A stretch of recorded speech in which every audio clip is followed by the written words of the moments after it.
ಜೀವನದಾಗ ಎಲ್ಲರಿಗೂ ಒಂದು ಆಸೆ ಇರ್ತದ, ದೇಶ ಸೇವೆ ಮಾಡಬೇಕು. ಎಲ್ಲರ ಕೈಯಲ್ಲಿ ಬ್ಯಾಂಡ್ ಅದ. ಯಾಕಂದ್ರೆ ಈ ಬಂಗಾರ ಹಾಕೋಬೋದು, ನೀವು ಬಂಗಾರ ಕೊಂಡ್ಕೊಂಡು ಹಾಕೋಬೋದು. ಆದ್ರೆ ಆರ್ಮಿಯಲ್ಲಿ ಕೊಡುವಂತ ಬ್ಯಾಂಡ್ ಹಾಕೊಳ್ಳಿಕ್ಕೆ ಛಲ ಬೇಕು, ಒಂದು ಹಠ ಬೇಕು. ಯವ್ವ ಬಾಬೆ, ಯಪ್ಪ ಬಾಬೆ, ಅಟ್ರು ಕೂತಿ ನಾನು ನಮ್ಮ ಅಣ್ಣ ಹಿಂಗೆಲ್ಲರೂ ಕೂತಿದೀವಿ. ರಿಸಲ್ಟ್ ನೋಡ್ತೀನಿ. ಯವ್ವ ಬೈ ನೌಕರಿ ಆಗ್ಲಿ, ಬೈ ಹೋದ ಸಲ ಒಂದ್ ನೌಕರಿ ಸಂಬಂಧ ಗುದ್ದಾಡಕ್ಕೆ ಈ ಸಲ 3 ನೌಕರಿ ತಗೊಂಬಂದನು ತಗೋ. ಸೈನಿಕನಾಗಿ ಬಾರ್ಡರ್ನಲ್ಲಿ ನಾನು ಈ ರೀತಿ ನಿಂತ್ಕೊಳ್ಬೇಕು. ದೇಶದ ಜನ ನಾನು ನೋಡಿ ನನ್ನ ನಂಬಿಕೆ ಮೇಲೆ ದೇಶದ ಜನ ಮಲಗಬೇಕು ರಾತ್ರಿ ಪೂರ್ತಿ ಅನ್ನೋದೆಲ್ಲ ಒಂದು ಕನಸು. ಇವೆಲ್ಲ ಯುವತಿ ಕನಸಾಗಿರ್ತದ.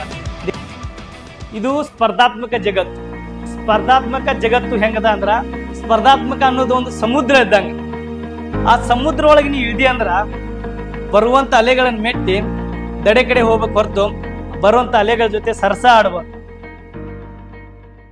ಎಲ್ಲರಿಗೂ ಜೈ ಹಿಂದ್. ಎಲ್ಲರೂ ಹೇಗಿದ್ದೀರಿ? ನಮ್ದು ಜರ್ನಿ ಬಗ್ಗೆ ಅಂದ್ರೆ, ನಾವು ಯಾವ ರೀತಿ ನಮ್ಮ ಕುಟುಂಬದ ಪರಿಸ್ಥಿತಿ ಇತ್ತು, ಯಾವ ರೀತಿ ನಾವು ಜಾಬ್ ತಗೋದ್ ಮುಂದೆ ನಾವು ಪ್ರಿಪ್ರೇಷನ್ ಮಾಡೋ ಸಮಯದಾಗ ಯಾವ ರೀತಿ ನಮ್ಗೆ ಹರ್ಡಲ್ಸ್ ಬಂದು ಅದನ್ನ ಯಾವ ರೀತಿ ನಾವು ಫೇಸ್ ಮಾಡಿದೀವಿ, ಅದನ್ನ ಫೇಸ್ ಮಾಡಿ ಯಾವ ರೀತಿ ನಾವು ನೌಕರಿ ಹಿಡಿಯುವಲ್ಲಿ ಸಫಲರಾದೀವಿ, ಇದನ್ನೆಲ್ಲ ನಾವು ನೋಡ್ಬೇಕಂದ್ರೆ. ಯಾಕಂದ್ರೆ ನಮಗೆ ನಾವು ನೌಕರಿ ಹಿಡಿಬೇಕು, ಏನಾರು ಮಾಡ್ಬೇಕಂತ ಬಂದಿದ್ದು ಯಾರು ಹೇಳಿದ ಮೋಟಿವೇಶನ್, ಯಾರು ಹೇಳಿದ ಸ್ಪೀಚ್ ಕೇಳ್ಕೊಂಡಲ್ಲ. ನಮ್ಮ ಬ್ಯಾಕ್ಗ್ರೌಂಡು, ನಮ್ಮ ಮನೆ ಪರಿಸ್ಥಿತಿ, ನಮ್ಮ ಅಪ್ಪ ಅಮ್ಮ ಏನು ಮಾಡ್ತಿದ್ದಾರೆ ಅನ್ನೋ ವಿಷಯದ ಮೇಲೆ ನಮಗೆ ಒಳಗಿಂದ ಛಲ ಹುಟ್ಟಿದ್ದು. ಯಾಕಂದ್ರೆ ಏನು ಮಾಡ್ಬೇಕಪ್ಪ ಅಂತೇಳಿ, ಇದನ್ನ ಮಾಡ್ರಿ ಏನಾಗತ್ತೆ. ಮೊದಲನೇದಾಗಿ ನಾವು ನಮ್ಮ ಫ್ಯಾಮಿಲಿ ಮೊದಲು ಕುಟುಂಬ ಒಬ್ಬ ಬೆಳೆಯುವ ಸಿರಿ ಮೊಳಕೆಯಲ್ಲಿ ಕಾಣುವಂತಾರೆ. ಅದೇ ರೀತಿಯಾಗಿ ನಾವು ಯಾವುದೇ ರೀತಿ ಒಬ್ಬ ಮಕ್ಕಳು ಸರಿಯಾದ ರೀತಿಯಲ್ಲಿ ಬೆಳಿಬೇಕು.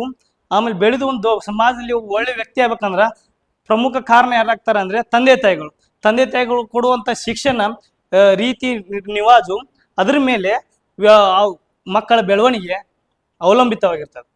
ಆದ್ರೆ ನಮ್ಮಲ್ಲಿ ಅದು ತದ್ವಿರೋಧವಾಗಿತ್ತು. ಯಾವ್ದು ರೀತಿ ಅಂದ್ರೆ, ಮೊದಲು ನಾವು ಕೂಡು ಕುಟುಂಬ ಇತ್ತು.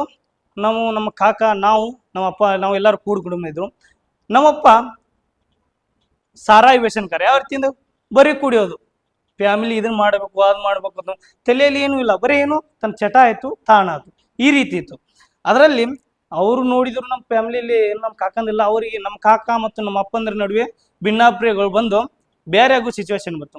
ನಾವೆಲ್ಲ ಸಣ್ಣವ್ರು, ನಮ್ಮ ಅಕ್ಕಂದಿರಿಬ್ಬರು, ನಮ್ಮ ಅಣ್ಣ ಒಬ್ಬ, ನಾನು, ನಮ್ಮವ್ವ, ನಮ್ಮಪ್ಪ. ಇಂಥ ಸಿಚುವೇಶನ್ನಲ್ಲಿ ನಮ್ಗೆ ಎಳ್ಳಷ್ಟು ನಾವು ಬದುಕಲಿಕ್ಕೆ ನಮ್ಗೆ ಎಳ್ಳಷ್ಟು ಒಂದು ಏನು ಬೇರೆದಾಗ ಡಿವೈಡ್ ಆದಾಗ ಇಷ್ಟಿಂತ ಆಸ್ತಿ ಎತ್ತುಕೊಟ್ಟು ಬೇರೆ ಮಾಡ್ತಾರಲ್ಲ, ಆ ಸಿಚುವೇಶನ್, ಆ ಸಂದರ್ಭದಾಗ ನಮ್ಗೆ ಎಳ್ಳಷ್ಟು ಒಂದಿಷ್ಟು ರೊಕ್ಕ ಅಮೌಂಟನ್ನು ಕೊಡ್ದ 50 ರೂಪಾಯಿ ಕೊಟ್ಟು ಬೇರೆ ಮಾಡಿದ್ರು ನಮಗೆ. ಅವಾಗಿನ ಕಾಲದಲ್ಲಿ ಈ ಬೇರೆ ಮಾಡಿದ ಸಂದರ್ಭದಾಗ ಒಂದು ದೊಡ್ಡ ಪ್ರಶ್ನೆ ಬಂದಿದ್ದು, ನನಗೆ 4 ಮಕ್ಕಳಿದಾವೆ, 2 ಹೆಣ್ಣು 2 ಗಂಡು. ಇವನ್ನ ಹೆಂಗ್ ಸಾಕ್ಬೇಕಂತ ನಾವು ನಮ್ಮ ತಂದೆ ತಾಯಿಗೆ ಒಂದು ಪ್ರಶ್ನೆ ಹುಡ್ತೀವಿ, ಯಾವ ರೀತಿ ನಾ ಸಾಕ್ಬೇಕು ಅಂತೇಳಿ, ಯಾವ ರೀತಿ ದುಡಿಬೇಕು, ಯಾವ ರೀತಿ ಸಾಕ್ಬೇಕು ಅನ್ನೋದು. ಹೊಲದಲ್ಲಿ ನಮಗೆ ಹೊಲ ಮಾಡ್ಲಿಕ್ಕೆ ನಮ್ಗೆ ಹೊಲ ಕೊಟ್ಟಿಲ್ಲ. ಇದಕ್ಕಾಗಿ ನಮ್ಮ ಅಪ್ಪ ಅಮ್ಮ ಏನ್ ಮಾಡ್ತಿದ್ರು, ಯಾವ್ದಾರ ಕೂಲಿ ಗೌಂಡ್ಯರ ಕೈಯಾಗಲಿ, ಗೌಂಡ್ಯರ್ ಗೊತ್ತಾಗತ್ತಲ್ಲ, ಗೌಂಡ್ಯರ ಕೈಯಾಗಲಿ, ಇಲ್ಲಿ ರೋಡ್ ಮಾಡೋದ್ ಮುಂದೆ ಸಿಮೆಂಟ್ ಹಾಕೋದು, ಕಾಂಕ್ರೀಟ್ ಹಾಕ್ಲಿಕ್ಕೆ ಆಗ್ಲಿ, ನಮ್ಮವ್ವ ಕಸ ತೆಗಿಯಕ್ಲಾಗಿ, ಯಾರ ಮನೆಗೆ ಹೋಗಿ ಅರ್ಬಿ ಒಗಿಯೋದು, ಸಾರಿಸೋದು, ಆಮೇಲೆ ಬಾಂಡೆ ತಿಕ್ಕೋದು, ಈ ರೀತಿಯಾಗಿ ಮಾಡಿ ನಮ್ ಜೀವನ ಸಾಕ್ತಿತ್ತು. ಯಾಕಂದ್ರೆ ಮನಿ ಪರಿಸ್ಥಿತಿ ಹೆಂಗಪ್ಪ ಅಂದ್ರ, ಇವತ್ತು ನಾವು ದುಡ್ದು ಅಂದ್ರೆ ಇವತ್ತೇ ತಿನ್ನೋದು, ಇವತ್ತು ದುಡ್ದು ಇವತ್ತೇ ತಿನ್ನೋದು. ಮನಿ ಪರಿಸ್ಥಿತಿ ನಾಳೆ ಯೋಚನೆ ಇಲ್ಲ ನಮ್ಗೆ, ಇವತ್ತಿನ ಹೊಟ್ಟೆ ತುಂಬ್ತೇನೆ. ನಮಗೆ ಯಾವ ರೀತಿ ಅನಿಸ್ತಂದ್ರೆ, 200-300ಕ್ಕಾಗಿ ಕೂಲಿ ಮಾಡುತ್ತಿರೋ ನಮ್ಮ ಅಪ್ಪ ಅಮ್ಮನ, ಆಮೇಲೆ ಮನೆ ಆರ್ಥಿಕ ಪರಿಸ್ಥಿತಿಗೆ ಅಂಜಿ ಹದಿಹರೆಯದ ವಯಸ್ಸಿನಾಗ ನಮ್ಮ ಅಕ್ಕ ಮದುವೆ ಮಾಡಿದ್ ನೋಡಿ, ಆಮೇಲೆ ಮನೆಯ ಪರಿಸ್ಥಿತಿಯನ್ನು ಬೆನ್ನು ಕೊಡೋಲಾಗಿ ಅರ್ಧಕ್ಕೆ ಶಿಕ್ಷಣ ನೀಡಿಸಿದ್ ನಮ್ಮ ಅಣ್ಣನ ನೋಡಿ ಅವತ್ತೇ ಹುಟ್ಟಿದ್ದು. ಇದಕ್ಕೆ ಬಡತನಕ್ಕೆ ಇರುವುದು ಒಂದೇ ಮದ್ದು, ಶಿಕ್ಷಣ. ನಾ ಏನಾದ್ರೂ ಸಮಾಜದಲ್ಲಿ ಒಬ್ಬ ಒಳ್ಳೆ ವ್ಯಕ್ತಿಯಾಗಿ ಕಾಣಿಸ್ಕೊಳ್ಬೇಕು, ಒಳ್ಳೆ ವ್ಯಕ್ತಿಯಾಗಿ ನಾನು ನೋಡ್ಬೇಕಂದ್ರೆ ಇದು ಒಂದೇ ಮದ್ದು, ಶಿಕ್ಷಣ. ಬಡತನಕ್ಕೆ ಇರುವುದು ಒಂದೇ ಮದ್ದು ಏನಪ್ಪಾ, ಶಿಕ್ಷಣ. ಶಿಕ್ಷಣದಿಂದಲೇ ನನ್ನ ಉಳಿವು, ಶಿಕ್ಷಣದಿಂದ ನನ್ನ ಅಳಿವು. ಇದರಿಂದ ಮಾಡಿದ್ರೆ ಹೆಸರು ಶಿಕ್ಷಣದಿಂದಲೇ ಆಗುತ್ತೆ. ಇದನ್ನೊಂದು ನನ್ನ ತಲೆಯಾಗಿತ್ತು. ನಾವಪ್ಪ ನಮ್ಗೆ ಎಲ್ಲರೂ ಮನೇಲಿ ಈಗೇನ್ ಹೆಂಗಿರ್ತದ, ಶಾಲೆಯಿಂದ ಬಂದು ಆ ಹೋಮ್ವರ್ಕ್ ಮಾಡಿಸಿ ಅಪ್ಪ ಅಮ್ಮ ಇರ್ತಾರೆ. ನಮ್ಮ ಅಪ್ಪಂದ ಏನಪ್ಪಾ ಅಂದ್ರೆ ಬರೇ ಕುಡಿಯೋದು. ಒಂದು ಸಲ ಸ್ಟಾರ್ಟ್ ಮಾಡಿದೆ ಅಂದ್ರೆ ವಾರ ಗಂಟ್ಲೆ ನಿಲ್ಸಂಗಿಲ್ಲ. ಒಂದು 500 ರೂಪಾಯಿ ದುಡ್ದ ಅಂದ್ರೆ ಅದರಲ್ಲಿ 300-400 ಬರೀ ಅವ್ನು ಕುಡಿಲಿಕ್ಕೆ ಹೋಗ್ತದೆ. ಬರೀ 100 ಏನಾಗ್ತದ ಮನೆ ಸಂಸಾರ ನಡೆಸಂಗಿಲ್ಲ. ಅದರಲ್ಲಿ ನಮ್ಮ ಅವ್ವನ ನಾನು ಭಾಳ ನೆನೆಸ್ತೀನಿ. ಯಾಕಂದ್ರೆ ಅದೊಂದು ಗಟ್ಟಿ ಜೀವ. ಅವಳು ಕುಟುಂಬದಾಗ ಆಧಾರವಾಗಿ ನಿಲ್ಲಿಲ್ಲ ಅಂದ್ರೆ ನಮ್ಮ ಕುಟುಂಬ ಮುಂದೆ ಬರ್ಲಿಕ್ಕೆ ಸಾಧ್ಯ ಆಗ್ತಿರ್ಲಿಲ್ಲ. ಯಾಕಂದ್ರೆ ನಾವು ಸಣ್ಣ ಸಣ್ಣ ಮಕ್ಕಳು, ನಮ್ಗೆ ಏನು ಗೊತ್ತಾಗಲ್ಲ. ಅಂಥದ್ರಲ್ಲಿ ಅವಳು ಕೂಡ ಅವರು ಎಲ್ಲೇ ನಮ್ಮ ಅಪ್ಪ ಕುಡಿದು ಎಲ್ಲೇ ಬಿದ್ದಿದ್ರು ಅವ್ರು ಕರ್ಕೊಂಬರೋದು, ರಾತ್ರಿ ಹೋಗಿ ಕರ್ಕೊಂಬರೋದಾಗ್ಲಿ, ಈ ರೀತಿ ಇರೋ ಸಂದರ್ಭದಾಗ ನಮ್ಮ ಅವ್ವ ನಮಗೆ ಕುಟುಂಬಕ್ಕೆ ಆಧಾರ ಸ್ತಂಭ ಇದ್ದಂಗೆ. ಅವಳು ಇನ್ನಾರು ನೆನೆಸ್ತೀನಿ. ಯಾಕಂದ್ರೆ ಎಲ್ಲಿ ಹೋದ್ರೆ ನಮ್ಮ ಅವ್ವನ ಬಗ್ಗೆ ಹೇಳಲೇಬೇಕು ನಾನು. ಯಾಕಂದ್ರೆ ಅವಳು ಇರ್ಲಿಲ್ಲ ಅಂದ್ರೆ ನಮ್ಮ ಕುಟುಂಬ ಮುಂದೆ ಆಗ್ತಿರ್ಲಿಲ್ಲ. ಆಮೇಲೆ ಇವ್ರದ್ದು ಮೇನ್ ಪ್ರಶ್ನೆ ಕಾಲೇಜ್ ಜೀವನ. ಕಾಲೇಜ್ ಫೀಸು ಎಲ್ಲಿ ಕೊಡ್ಬೇಕು ನಮ್ಮ ತಂದೆಗಳು? ಅಲ್ಲಿಂದ ಮತ್ತೆ ಎಲ್ಲ ಗೌರ್ಮೆಂಟು ಇನ್ ಮಾಡಿದ್ರೆ ಗೌರ್ಮೆಂಟ್ ಕಾಲೇಜ್ ಸಿಗ್ತಾವ ಇಲ್ಲ ಸಿಗುವುದಿಲ್ಲ. ಇಂಥ ಸಂದರ್ಭದಾಗ ಒಂದು ದೊಡ್ಡ ಪ್ರಶ್ನೆ ಆಗಿಬಿಡ್ತದೆ. ಇಂಥ ಬಡತನ ಸಂದರ್ಭದಾಗ ನನ್ನ ತಂದೆ ತಾಯಿಗಳು ನನ್ನ ಶಿಕ್ಷಣ ಕೂಡ ಮುಂದುವರ್ಸಲು ನಮ್ಗೆ ಸಹಾಯ ಮಾಡ್ತಾರ ಕೇಳಿದ್ರೆ ನನಗೆ ಒಳ್ಳೇದ. ನನಗನ್ಸೋದು ಈಗ ಅವರೇ 200-300 ರೂಪಾಯಿ ದುಡಿಯಾತಾರೋ, ಯಾವ ಬೇ 5,000 ರೂಪಾಯಿ ಕಾಲೇಜ್ ಫೀಸ್ ಐತ್ ಬೇ, ಅದು ಕೇಳಿದ ಅವ್ರ ಮಕ್ಕ ಯಾವ ರೀತಿ ಆಗ್ಬಾರ್ದು. ಅವ್ರು ಕೊಡ್ಬೋದು, ಎಲ್ಲೋ ಸಾಲ ಸೂಲ ಮಾಡಿ ಮಗನ್ನ ಶಿಕ್ಷಣ ಮಾಡ್ಬೇಕು ಅಂತ ಕೊಡ್ಬೋದು. ಆದ್ರೆ ನನಗನ್ಸೋದು ಒಳಗೆ ಚುಚ್ಚೋದು. ಯಾಕಂದ್ರೆ ಅವರೇ 200-300 ಗುದ್ದಾಡ್ತಿದ್ದಾರೆ. ನಾನು 5,000-6,000 ಕೇಳಿದರೆ ಎಲ್ಲಿಂದ ತಂದು ಕೊಡ್ಬೇಕು ಪಾಪ. ಅದಕ್ಕೆ ನಾನೇನು ಮಾಡಿದೆ, 10th ಸ್ಕೋರ್ ಮೇಲೆ ವಿದ್ಯಾಪೋಷಕ ಸ್ಕಾಲರ್ಶಿಪ್ ಅಂತ ಅಪ್ಲೈ ಮಾಡಿದೆ. ವಿದ್ಯಾಪೋಷಕ ಸ್ಕಾಲರ್ಶಿಪ್ಪಿಂದ ಆ ಸ್ಕಾಲರ್ಶಿಪ್ನ ಏನಾದ್ರು ಎದಕ್ಕೆ ನೆನೆಸ್ತೀನಿ, ಆ ವಿಷಯ ಹೇಳ್ತೀನಿ ಅಂದರೆ, ಯಾಕಂದ್ರೆ ಅದರಿಂದ ನಾನು ಏನೋ ಮಾಡಿದ್ದೀನಿ, ಅದರಿಂದ ನಾವು ಸಹಾಯ ತೊಗೊಂಡಿದ್ದೀನಿ, ಶಿಕ್ಷಣ ಕಲೀಲಿಕ್ಕೆ ಉಪಯೋಗ ಆಗೈತಂದ್ರೆ ಆ ವಿದ್ಯಾಪೋಷಕ ಸಂಸ್ಥೆಯಿಂದ. ನಾನು ಕಾಲೇಜ್ ಫೀಸ್ ಆಗಲಿ, ಬಸ್ ಫೀಸ್ ಆಗಲಿ, ಫಸ್ಟ್ PUC ಇಂದ ಡಿಗ್ರಿ ತನಕ ಅವರೇ ಕೊಟ್ಟಿದ್ದಾರೆ ನನಗೆ. ಅದನ್ನು ನನಗೆ ಅವ್ರಿಗೆ ಚಿರಋಣಿ, ಸಾವಿತನ ಚಿರಋಣಿ ಆಗ್ತೀನಿ. ಅವಾಗ ಒಂದು ಆಸೆ ಇತ್ತು ನನಗೆ. ಅವರು ವರ್ಷದಲ್ಲಿ 2 ಪತ್ರ ಬರೀಲಿಕ್ಕೆ ಹೇಳ್ತಿದ್ರು ದಾನಿಗಳಿಗೆ. ಅವರು ವಿದ್ಯಾಪೋಷಕ ಸಂಸ್ಥೆ ಅಂದ್ರೆ ಹೆಂಗಂದ್ರೆ ದಾನಿಗಳಿಂದ ಹಣ ಸಂಗ್ರಹಿಸಿ ಗ್ರಾಮೀಣ ಪರಿಸರದಲ್ಲಿ ಇರುತ್ತ ಪ್ರತಿಭಾವಂತ ಬಡ ವಿದ್ಯಾರ್ಥಿಗಳಿಗೆ ಧನ ಸಹಾಯ ಮಾಡುದು ಇವ್ರ ಶಿಕ್ಷಣಕ್ಕೆ. ಇಂಥ ಅವ್ರಿಗೆ ನಮ್ಮ ಎನ್ಯುವಲಿ ರಿಪೋರ್ಟ್ ಬರೀತಿರ್ತದೆ. ಅವಾಗ ನಾನು ಪತ್ರ ಬರೀತಿದ್ದೆ, ಸರ್ ಹಿಂಗದ ಹಿಂಗಾಗಿದೆ ಅಂತ ಹೇಳಿ. ಫೈನಲ್ ಆಗಿ ಏನು ಬರೀತಿದ್ದೆ ಗೊತ್ತಾ ಸರ್, ಇವತ್ತು ನಾನು ವಿದ್ಯಾಪೋಷಕ ಸಂಸ್ಥೆಯಿಂದ ನಾನು ಧನ ಸಹಾಯ ಪಡೆದು ನಾನು ಶಿಕ್ಷಣ ಮುಂದುವರ್ಸತ್ತಿದ್ದೀನಿ. ಆದರೆ ಸರ್, ಮುಂದೊಂದು ದಿನ ನಾನು ಕೂಡ ಒಂದು ನನ್ನ ಕಾಲ ಮೇಲೆ ನಿಂತು ಒಂದು ಸರ್ಕಾರಿ ನೌಕರಿಯನ್ನು ಹಿಡಿದು ವಿದ್ಯಾಪೋಷಕ ಸಂಸ್ಥೆ ಮೂಲಕ ನಾನು ಕೂಡ ಒಬ್ಬ ವಿದ್ಯಾರ್ಥಿಗೆ ಧನ ಸಹಾಯ ಮೂಲಕ ಅವ್ನ ಶಿಕ್ಷಣಕ್ಕೆ ನಾನು ಆಧಾರ ಸ್ತಂಭ ನಿಲ್ತೀನಂತೆ ಅವತ್ತ ಪತ್ರದಲ್ಲಿ ಬರ್ತಿದ್ದೆ. ಯಾಕಂದ್ರೆ ಅದನ್ನ ಮಾಡೋದ್ರಿಂದ ನಾವು ಒಂದು ಹೆಮ್ಮೆ ಬರೋದು, ಇನ್ನೊಂದು ಓದ್ಲಿಕ್ಕೆ ಛಲ ಬರೋದು. ಅದೇ ರೀತಿ ಈ ಸಲ ಮಾಡಿದ್ವಿ ಕೂಡ ಅದೊಂದು ನನಗೆ ಸ್ವಾರ್ಥಕತೆ ಚೆನ್ನಾಗಿ ಅನ್ನಿಸ್ತು. ಹಿಂದ ಸಂದರ್ಭ ಕರೆಕ್ಟ್ 17 ಏಜ್, ಅದು ಆರ್ಮಿ. ಜೀವನದಾಗ ಎಲ್ಲರಿಗೂ ಒಂದು ಆಸೆ ಇರ್ತದ, ದೇಶ ಸೇವೆ ಮಾಡಬೇಕು, ಏನಾರು ದೇಶಕ್ಕೆ ನಾನು ಒಬ್ಬ ಸೈನಿಕನಾಗಿ ನಿಲ್ಬೇಕಂತದ್ದು ಎಲ್ಲರ ಜೀವನದಾಗ ಒಂದು ಆಸೆ ಇರ್ತದ, ಸೈನಿಕನಾಗ್ಬೇಕಂತ. ಅದೇ ರೀತಿಯಾಗಿ ನನಗೂ ಸೈನಿಕನಾಗಿ ಆಸೆ ಆಗ್ಬೇಕು. ಅದೇ ಸಣ್ಣ ವಯಸ್ಸಿನಲ್ಲೇ ಆಗ್ಬೇಕು, ಅಂಡರ್ ಏಜ್ ನಲ್ಲಿ 17 ವಯಸ್ಸಿನಲ್ಲೇ ನಾನು ಆರ್ಮಿ ಹೊಡಿಬೇಕು ಅನ್ನೋದು ನಂದು ಆಸೆ ಇತ್ತು. ಆ ಆಸೆ ಪ್ರಕಾರ ನಾನು ಮಾಡಿದೆ, ಹಗಲು ರಾತ್ರಿ ರನ್ನಿಂಗ್ ಸ್ಟಾರ್ಟ್ ಮಾಡ್ಲಿಕ್ಕೆ ಶುರು ಮಾಡಿದೆ. ಸೆಕೆಂಡ್ PUC ಇದ್ದೆ. ಅದೇ ರೀತಿ ಅಲ್ಲಿ ಅಡೆತಡೆಗಳು ಏನು ಬಂದು ಅಂದ್ರೆ, ಒಂದು ಗಾಡಿ ಮೇಲಿಂದ ಬಿದ್ದೆ. ಆಮೇಲೆ ಅದೊಂದು ರೀತಿ ಪ್ರಾಬ್ಲಮ್ ಆಯ್ತು. ಆಮೇಲೆ ನಮ್ಮ ಅಪ್ಪರು ಭಾಳ ಕುಡಿತಿದ್ರಲ್ಲ, ಅವ್ರಿಗೆ ಎದೆಯಲ್ಲಿ ನೀರು ತುಂಬಿಕೊಳ್ತು. ಅದೇ ಸಂದರ್ಭದಾಗ ಇನ್ನು ರ್ಯಾಲಿ ಇನ್ನೊಂದು 2 ವಾರ ಅದ. ಅವಾಗ ಹಾಸ್ಪಿಟ್ಲಿಗೆ ಅಡ್ಮಿಟ್ ಮಾಡಿದೆವು. ಇದರಲ್ಲಿ KLE ಒಳಗೆ ಅಡ್ಮಿಟ್ ಮಾಡಿ ಅಲ್ಲೇ 2 ವಾರ ಇರೋದು. ರನ್ನಿಂಗ್ ಸ್ವಲ್ಪ ಡ್ರಾಪ್ ಔಟ್ ಆಯ್ತು. ಆಮೇಲೆ ನಾಳೆ ರ್ಯಾಲಿ ಇದೆ. ಅವತ್ತೇ ನಮ್ಮ ಅಪ್ಪಂದು ಎದೆಯಲ್ಲಿ ನೀರು ತೆಗಿತಿದೆ. ಅವತ್ತೇ ಆಪರೇಷನ್ ಇದೆ. ಅವತ್ತು ಮೇಲಿನ ಫ್ಲೋರ್ ಇಂದ ತಳಗಿನ ಫ್ಲೋರ್ ಮತ್ತೆ ನಡ್ಕೋತ ಹೋಗೋದು. ಮತ್ತೆ ಸರ್ ಇಲ್ಲಿ ಗುಳಿಗೆ ಚಿಟ್ಟದ, ಅಲ್ಲಿ ಗುಳಿಗೆ ತಗೋದು, ಮೇಲೆ ನಡೆಯೋದು ಬಿಡುದು ಬರೇ ಇದೆ. ಅವ್ ನಾಳೆ ರ್ಯಾಲಿ ಇದೆ. ಬೇಕಂದ್ರೆ ನಾಳೆ ರ್ಯಾಲಿ ಐತಂದ್ರೆ ಇವತ್ತು ರೆಸ್ಟ್ ತಗೋದು ಭಾಳ ಅಂದ್ರೆ ಭಾಳ ಬೇಕಾಗಿದ್ದದು. ಯಾಕಂದ್ರೆ ರೆಸ್ಟ್ ಎಷ್ಟಾಗತ್ತಲ್ಲ ಇಷ್ಟಿದೆ. ಯಾವ ರೀತಿ ಮೇಲಿಂದ ಕೆಳಗೆ ಮೆಟ್ಲು ಹತ್ತಿ ನನ್ನ ತೊಡಿ ತುಂಬಿಬಿಟ್ಟಿದ್ದು. ಒಟ್ಟು ತೊಡಿ ತುಂಬತ್ತೆ ನಾಳೆ ನನಗೆ ರನ್ನಿಂಗ್ ಓಡಕ್ ಆಗಲ್ಲ. ಈ ರೀತಿ ಯೋಚನೆ ಇದ್ದಾಗ ಆದ್ರೂ ಒಂದು ಹಠ ಮಾಡ್ಲೇಬೇಕು. ಆದ್ರೆ ಇನ್ನೊಂದು ನನಗೆ ಮೈನಸ್, ಜೀವನದಾಗ ಯಾರು ಹೇಳಿದ ಮಾತು ಯಾವ ಪ್ರಭಾವ ಬೀಳ್ತೈತೆ ಅಂದ್ರ, ನನಗೆ ನಾ ರ್ಯಾಲಿ ಹೊಡಿತೀನಿ ಅಂತ ನನಗೆ ಇದದ ಹಠ ಅದ, ನಂಗೆ ಇದು ಒಂದು ಛಲ ಅದ, ಮಾಡ್ತೀನಿ. ಆದ್ರೆ ನನ್ನ ಸುತ್ತಮುತ್ತ ಊರಿನ ಜನ ಸೀನಿಯರ್ಸು ಅಂದ್ರೆ ರ್ಯಾಲಿ ಅಟೆಂಡ್ ಮಾಡಿ ಪಾಸ್ ಆಗದೆ ಇರೋ, ಅವರು ರ್ಯಾಲಿ ಹೊಡೆದು ಎಕ್ಸಾಮ್ ಫೇಲ್ ಆದವರು, ಅವ್ರೇನಿದ್ರು 1 ಇಯರ್ ರ್ಯಾಲಿ ಯಾರು ಹೊಡೆಯಲ್ಲ. 1 ಇಯರ್ ರ್ಯಾಲಿ ಯಾರು ಹೊಡಿಲಿಕ್ಕೆ ಆಗಲ್ಲ. ಯಾಕಂದ್ರೆ ಅಲ್ಲಿ ಇರುವಂತ 500-600 ಜನಗಳಲ್ಲಿ ನೀ ಬಿದ್ದು ಇದಾಗ್ತೀಯ. ಆ ರನ್ನಿಂಗ್ ಮಾತ್ರ 1 ಇಯರ್ ರ್ಯಾಲಿ ಯಾರಿಗೂ ಹೊಡಿಲಿಕ್ಕೆ ಆಗಲ್ಲ ಅಂತ ಹೇಳಿ ಈ ರೀತಿ ನನ್ನಲ್ಲಿ ಮೈಂಡಲ್ಲಿ ನೆಗೆಟಿವ್ ಥಿಂಗ್ಸ್ ತುಂಬಿದ್ರು. ನಮಗೆ ಮನುಷ್ಯನಿಗೆ ಪ್ರಭಾವ ಯಾವ ರೀತಿ ಬೀಳ್ತದ ನೆಗೆಟಿವ್ ಥಿಂಗ್ ಅನ್ನೋದು ಅಂದ್ರೆ, ಮೈಂಡಲ್ಲಿ ನನಗೆ ನೆಗೆಟಿವ್ ಥಿಂಗ್ ತುಂಬಿದ್ರು. ನಾನೇನು ಫಿಕ್ಸ್ ಆದೆ, 1 ಇಯರ್ ಅಲ್ಲಿ ಯಾರು ಹೊಡೆಯಲ್ಲ, ಹೋಗೋಣ, ಟ್ರೈ ಮಾಡೋಣ, ನೋಡೋಣ ಹೆಂಗದ ಅಂತ ಹೇಳಿ ಮೈಂಡ್ನಾಗ ಫಿಕ್ಸ್ ಆದೆ. ಈ ರೀತಿ ಇರೋ ಸಂದರ್ಭದಾಗ ಓಕೆ, ಅಲ್ಲಿ ಅದು ನಾವು ಒಪ್ಪಂದು ಅದೇ ರೀತಿ ಪರಿಸ್ಥಿತಿ ಅದು. ರ್ಯಾಲಿ ಬಂತು, ನಾಳೆ ಹೋದೆ ಗ್ರೌಂಡ್ನಾಗ ನಿಂತಿದ್ದೀನಿ. ಗ್ರೌಂಡ್ನಾಗ ನಿಂತು ಯೋಚನೆ ಬಂದಿದ್ದು ಒಂದೇ, ನಾ ರ್ಯಾಲಿ ಹೊಡೆಯಲ್ಲ. ಈ ರ್ಯಾಲಿನ ಏನು ಮಾಡಬೇಕು, ಪ್ರಯತ್ನ ಮಾಡಬೇಕು, ನೋಡಬೇಕು. ಏನದು ಆ ಸಾಮರ್ಥ್ಯ ನನ್ನಲ್ಲಿ ಅದ, ಹೊಡಿಬೋದು ನಾನು. ಆದ್ರೆ ಮೈಂಡಲ್ಲಿ, ಯಾಕಂದ್ರೆ ನಿನ್ನಿರ್ಲಿರೋ ಶ್ರಮ ನಿನ್ನಲ್ಲಿರುವ ಏನು ಮಾನಸಿಕವಾಗಿ ನೀ ಏನು ಯೋಚನೆ ಮಾಡ್ತಿಲ್ಲ ಅದನ್ನ ಕೀಳಾಗಿ ಮಾಡ್ತೈತಿ. ನೀನ್ ಪಾಸಿಟಿವ್ ಆಗಿ ನನ್ನ ಕೈಲಿ ಆಗ್ತದ ನಾ ಮಾಡ್ತೀನಿ ಅಂತ ನೀ ಥಿಂಕ್ ಮಾಡಿದೆ ಅಂದ್ರ ಅದಾಗತ್ತ. ಆದ್ರೆ ಇದು ಆಗಲ್ಲ, ನಮ್ಗೆ ಏನೂ ಆಗಲ್ಲ ಅಂತ ಕೂತಿ ಏನೂ ಆಗಲ್ಲ. ಅವಾಗ ಏನ್ ಮಾಡಿ ಈ ರ್ಯಾಲಿ ನಂಗೆ ಆಗಲ್ಲ, ನಾನು ಪ್ರಯತ್ನ ಮಾಡೋಣ ಅಂತೇಳಿ ರ್ಯಾಲಿ ಬಿಟ್ರು. ನಮ್ಮ ಊರಿನವರೆಲ್ಲ ಗ್ರೂಪ್ನಲ್ಲಿ ಇದ್ದು ನಾವು ಹೋದ್ವಿ. 1ನೇ ರೌಂಡ್ ಮುಗಿತು, 2ನೇ ರೌಂಡ್ ಮುಗಿತು, 3ನೇ ರೌಂಡಿಗೆ ನಂಗೆ ಟ್ರ್ಯಾಕ್ ಸಿಕ್ತು. 3ನೇ ರೌಂಡಲ್ಲಿ 20 ಮಂದಿಯಲ್ಲಿ ಇದ್ದೀನಿ, 20 ಮಂದಿಯಲ್ಲಿ ಇದ್ದೀನಿ. ನಮ್ಮ ಊರಿನಲ್ಲಿ ಅವನು ಕೂಡ ಕೂತವನು ಕೂಡ ಅಲ್ಲೇ ಇದ್ದ. ನಮ್ಮ ಊರಿನವ್ರನ್ನೆಲ್ಲ 3ನೇ ರೌಂಡಿಗೆ ಹಾಕಿ ಹಗ್ನಲ್ಲಿ ಹಾಕಿ ನಿಲ್ಸಿದಾರೆ.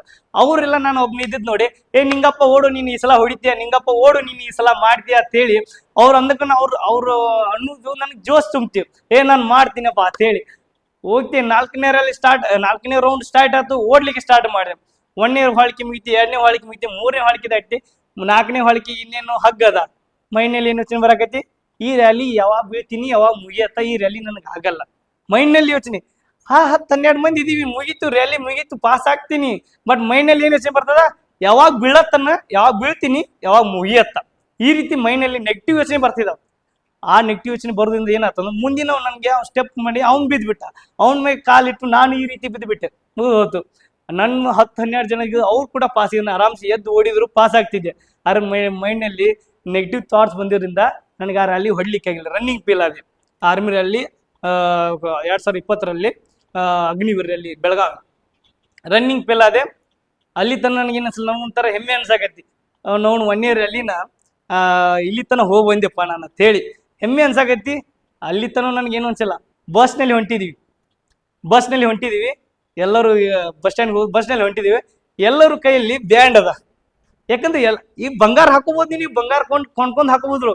ಆದ್ರೆ ಆರ್ಮಿಯಲ್ಲಿ ಕೊಡುವಂತ ಬ್ಯಾಂಡ್ ಹಾಕೊಳ್ಳಿಕ್ಕೆ ಛಲ ಬೇಕು, ಒಂದು ಹಠ ಬೇಕು. ಎಲ್ಲರ ಕೈಲಿ ಬ್ಯಾಂಡ್ ಅದ, ಆರ್ಮಿ ಬ್ಯಾಂಡ್ ಅದ. ನನ್ನ ಕೈಲಿ ನೋಡ್ರಿ ಖಾಲಿ ಕೈ ಅದ. ಅದ್ ನೋಡಿ ಬಹಳ ಕೆಟ್ಟ ಅನಿಸ್ತು ಮನಸ್ಸಿಗೆ. ಇನ್ನೊಂದು ಶ್ರಮ ಹಾಕಿದ್ನಿ ಅಂದ್ರೆ ಆರ್ಮಿ ಬ್ಯಾಂಡ್ ಹಾಕ್ತಿದ್ನಲ್ಲ, ಒಂದ್ ಹೆಸರು ಆಗ್ತಿತ್ತಲ್ಲ ಅನ್ನೋದು. ಅದನ್ನೆಲ್ಲ ನೋಡಿ ಕಣ್ಣಲ್ಲಿ ನೀರು ಬತ್ತು. ಆದ್ರೆ ಒಂದು ಹಠ ತೊಟ್ಟೆ, ಈ ಸಲ ಏನೋ ಮಾಡಿರ್ಬೋದು, ಆದ್ರೆ ನಾ ಮುಂದಿನ ಸಲ ರ್ಯಾಲಿ ಮಾತ್ರ ಹೊಡಿತೀನಿ, ಮಾಡ್ತೀನಿ ಅನ್ನೋದೊಂದು ಹಠ ಬತ್ತು. ಮನೆಗೆ ಹೋದೆ, ನಾವು ಅಪ್ಪನ ಡಿಸೈಡ್ ಮಾಡ್ಕೊಂಡು ಮನೆಗೆ ಹೋದ್ವಿ. ಆಮೇಲೆ ನನ್ನ ಮೇನ್ ಥೀಮ್ ಇರೋದು SSC JD staff selection commission ವತಿಯಿಂದ ಜನರಲ್ ಡ್ಯೂಟಿಗೆ CAPF central arm police forces game ಅವ್ರು ಕಾಲ್ಫರ್ ಮಾಡ್ತಾರೆ. 8 ಫೋರ್ಸಸ್ಗಳು ಬರ್ತವೆ. BSF, CRPF, SSB, CISF, ITBP, Assam rifle, SSF, ಈ ರೀತಿ 8 ಫೋರ್ಸ್ಗಳಿಗೆ ಅವ್ರು ಕಾಲ್ಫರ್ ಮಾಡ್ತಾರೆ. ಮೇನ್ ಟಾರ್ಗೆಟ್ ಆಯ್ತು ನಂದೇನು SSC JD ಮಾಡ್ಲೇಬೇಕಪ್ಪ. ನಾನು ಈ ಸಲ ಸೆಕೆಂಡ್ PUC ಇನ್ನ ಮುಗ್ದಿರ್ಲಿಲ್ಲ, ಅವಾಗ ಅಪ್ಲೈ ಮಾಡಿ ಈ ಕಡೆ ರಿಸಲ್ಟ್ ಬತ್ತು. ಊರಲ್ಲಿ ಒಂಥರ ನಿಂಗಪ್ಪ 91 ಸ್ಕೋರ್ ಮಾಡಿದಾನೆ, ಎಲ್ಲರೂ ಒಂಥರ ಹೊಗಳಕತ್ರು. ಎಲ್ಲರೂ ಕಾಲೇಜ್ನಲ್ಲಿ ಒಂಥರ ಹವಾ ಆಯ್ತು, ಈ ರೀತಿ ಮಾಡ್ಲಿಕ್ಕತ್ರು. ಅದೇ ಹವದಲ್ಲಿ ನಾವು ಎಕ್ಸಾಮ್ ಬರ್ದೆ, ಎಕ್ಸಾಮ್ ಪಾಸ್ ಆಯ್ತು. ಇವತ್ತು ಹಾಸ್ಟೆಲ್ ಮಕ್ಕೊಂದಿವಿ ಎಲ್ಲರೂ. ರಿಸಲ್ಟ್ ಬಂತು 9 ಗಂಟೆಗೆ. ನಮ್ಮ ಅವ್ವ ಕಾಲ್ ಮಾಡಿದೆ, ಯಾವ ಬೇ ನೌಕರಿ ಆತ್ ಬೇ. ಅವ್ವ ಹೊಟ್ಟೆ ಖುಷಿ ಫುಲ್ಲು. ಅವ್ವ ಎಲ್ಲ ಖುಷಿ ಆದ್ರು. ಮನೇಲಿ ಒಂಥರ ಹಬ್ಬದ ವಾತಾವರಣ. ನನ್ನ ಮಗಂದು ಇನ್ನೇ 18 ವಯಸ್ಸಿನಲ್ಲಿ ನೌಕರಿ ಆಯ್ತಲ್ಲಪ್ಪ ಅಂತೇಳಿ ಒಂಥರ ಹಬ್ಬದ ವಾತಾವರಣ. ನಮ್ಮವ್ವ ಎಲ್ಲಿ ಹೋದಲ್ಲಿ ಊರಲ್ಲಿ ಎಲ್ಲರ ಜನರಿಗೆ ಕಸ ತೆಗ್ ಹೋದ, ನನ್ನ ಮಗನ್ ನೌಕರಿ ಐತಪ್ಪ, ಈ ಸಲ ಮಾಡ್ತಾನು, ಹೊಕ್ಕಣ ಈ ಸಲ ನೌಕರಿ ಹೊಕ್ಕಣ, ಈ ರೀತಿ. ಆದ್ರಲ್ಲೊಂದು 1ನೇ ಲಿಸ್ಟ್ ನಮ್ಗೆ ಗೊತ್ತಿಲ್ಲ, ಇನ್ನ 3 ಲಿಸ್ಟ್ ಅದಾವ ಅಂತೇಳಿ ನಾನು 1ನೇ ಲಿಸ್ಟಿಗೆ ನೌಕರಿ ಆತ ಅನ್ಕೊಂಡು ಹೇಳಿಬಿಟ್ಟೆ, ನೌಕರಿ ಆತ ಅಂತೇಳಿ. ಆದ್ರೂ ಒಂದು ಹಠ ಏನ ಆಗತ್ತ ಅಂತ ಹೇಳಿ ಅಲ್ಲಿ ತನಕ ನಮ್ಗೆ ಗೊತ್ತಿಲ್ಲ, ಅವಾಗ ಸಣ್ಣ ವಯಸ್ಸಲ್ಲ. 1ನೇ ಲಿಸ್ಟಿಗೆ ನಾನು ನೌಕರಿ ಆತ ಹೇಳ್ಬಿಟ್ಟೆ. ಮನೇಲಿ ಒಂಥರ ಹಬ್ಬದ ವಾತಾವರಣ. ಮನೇಲಿ ಫಿಸಿಕಲ್ ಹತ್ತು ನಮ್ಗೇನ ನಾವು ಇದ್ದಂಗ ಚಿತ್ತ ಇದ್ದಂಗ ಓಡ್ತೀವಿ, ಮುಗಿಸ್ತೀವಿ ಅಂತ ಇದು ಹಠ. ಫಿಸಿಕಲ್ ಮುಗಿತೀವಿ, ಮೆಡಿಕಲ್ ಮುಗಿತೀವಿ, ಹಾಕಿದ್ ನೌಕರಿ ಹಾಕದ ಒಂದು ಹಠ ಆಗತ್ತ ಹೇಳಿ. ನವೆಂಬರ್ 7, 2021 ದಿನ ನೋಡೋಣ. ನಾಳೆ ರಿಸಲ್ಟ್ ಬರ್ತದೆ, ಇವತ್ತು ರಿಸಲ್ಟ್ ಬರ್ತದೆ, ದಿನ ನೋಡವ. ಅವತ್ತು ಏನಾಗಿದೆ, ನಾಳೆ ನಮ್ಮ ಮನೆ ಗೊಂಜಾಳ ಕಡ್ಲಿಕ್ಕೆ ಹೋಗ್ಬೇಕು. ಮುಂಜಾನೆ 5 ಗಂಟೆಗೂ ಅವತ್ತು ಆರ್ಮಿ ಸ್ಟೇಟಸ್ ಇಟ್ಟಿದ್ದೀನಿ. ಆ ಸ್ಟೇಟಸ್ ಹೋಗಿರ್ಲಿಲ್ಲ. ಮುಂಜಾನೆ 5 ಗಂಟೆಗೆ ಇದ್ನಿ, ಸ್ಟೇಟಸ್ ಹೋಗಿತ್ತು. ಅವ್ನು ನನ್ನ ಜೋಡಿ ಮೆಡಿಕಲ್ ಮುಗಿದವನು. ಅವ್ನು ಎಂತದ, ನಿಂದ ಯಾವ್ದಾಗಿದೆ ನಿಂಗಪ್ಪ SSGD ಇಲ್ಲ ಅಂತ. ನಾನೆಂದೆ, ಇನ್ನ ರಿಸಲ್ಟ್ ಬಿಟ್ಟಿಲ್ಲ ತಂದೆ. ಬಿಟ್ಟಿದಾರ ನೋಡು, ನನ್ನ CISF ಆಗಿದೆ ತಾವನ್ನಂದ. ಹೌದಾ ಅಂದವನೇ. ಯಪ್ಪ ಬಾಬೆ ಅಟ್ರು ಕೂತಿ, ನಾನು ನಮ್ಮ ಅಣ್ಣ ಹಿಂಗೆಲ್ಲರೂ ಕೂತಿದೀವಿ. ರಿಸಲ್ಟ್ ಡೌನ್ಲೋಡ್ ಮಾಡ್ಕೊಂಡೆ PDF. ರಿಸಲ್ಟ್ ನೋಡ್ತಾ ಇದ್ದೀನಿ. ರಿಸಲ್ಟ್ ನೋಡ್ತೀನಿ, ನಂದಾಗಿದೆ 33.62, 33.62 ಆಗಿದೆ. ಆ ನಿಂತಿದೆ 33.64ಕ್ಕೆ ನಿಂತದೆ.